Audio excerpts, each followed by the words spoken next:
Hello, welcome to the True North Strong and Free. This is the supplement section. I'm sure that maybe you feel like me, you'd want to have some documentation. There was a lot said in the concept session, and I want you to have the slides with the quotations. And a lot of work has gone into this, and I think you'll appreciate. So I'm going to walk you through the material. So I guess the place to start is to say that I said it in the concept session that Canada is 180 degrees from where her roots were.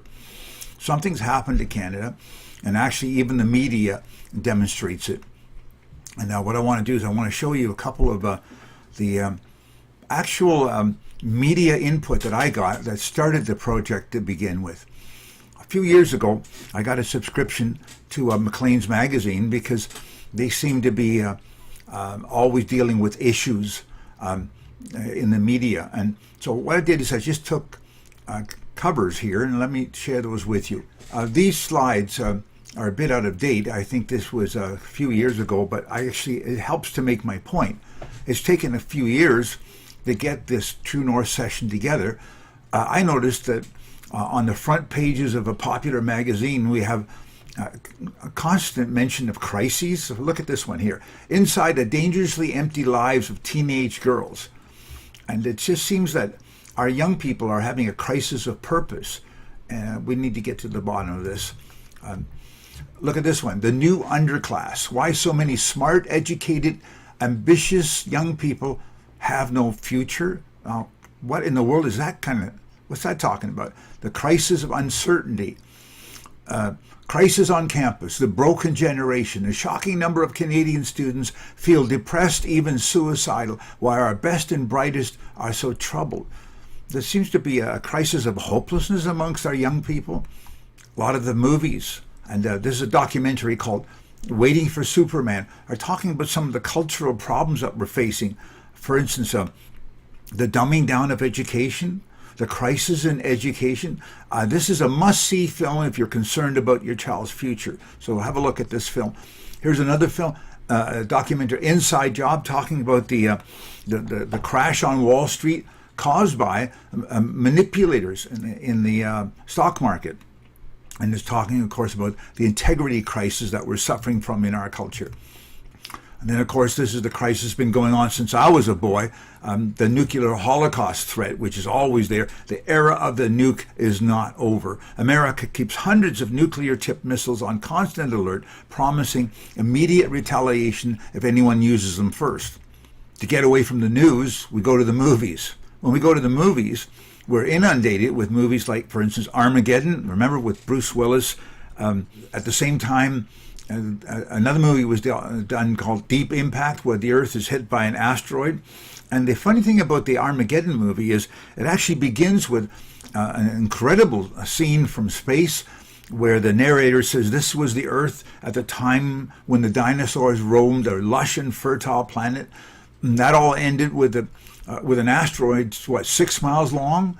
When it hit the Earth, it ended the era of the dinosaurs. And the narrator says, this happened before, it will happen again. It's just a matter of time. It's pretty encouraging for a civilization already troubled with all kinds of problems to know that at any time the Earth could be hit by an asteroid. So with the modern movie being able to do that, I think it has an effect on people. Here's another one, The Day After Tomorrow. A new ice age hits the northern hemisphere. The film Knowing, it's a solar flare, but it just burns off the atmosphere of the Earth. 2012, you see what's coming over the top of the Himalaya mountains. It's a flood, and the Earth is wiped out by a flood. The film Life, just a very recent one. Astronauts in the orbiting space station find some life from Mars in a rock, and it's pretty scary film because it's suggesting that if we do find life on other planets, it may not be benevolent. Cloverfield, maybe you saw this a few years ago. The problem with this kind of a film is what I would call a dystopian. It doesn't end with a resolution. When I was a boy, films always introduced a terrible monster or a terrible, frightening future, but there was always a hero who was able to get us out of those things. These new films don't have heroes in them. Skyline, for instance, so we're visited by aliens who just harvest Earthlings into their spacecraft. And there's no resolution at all. Last generation, even our heroes were heroes, not just because they were powerful, but because they were good. They stood for what was right. The Lone Ranger only had silver bullets in his gun. Superman, for instance, he stood for truth, justice, and the American way. Well, it's not that way anymore. Read some of the modern comics that you kids are reading. In Kingdom Come, Superman has gone into retirement because he's tired of being sued for saving good people from bad people. And what people are now accusing, and they say, what makes you have the right to say one person's good or another person's bad? So something has happened. And even down to the level of children. The Incredibles, for instance, is a superhero and his family who go into hiding because the public opinion is what gives them the right to interfere with people's lives? What gives them the right to interfere like Batman does with bad people?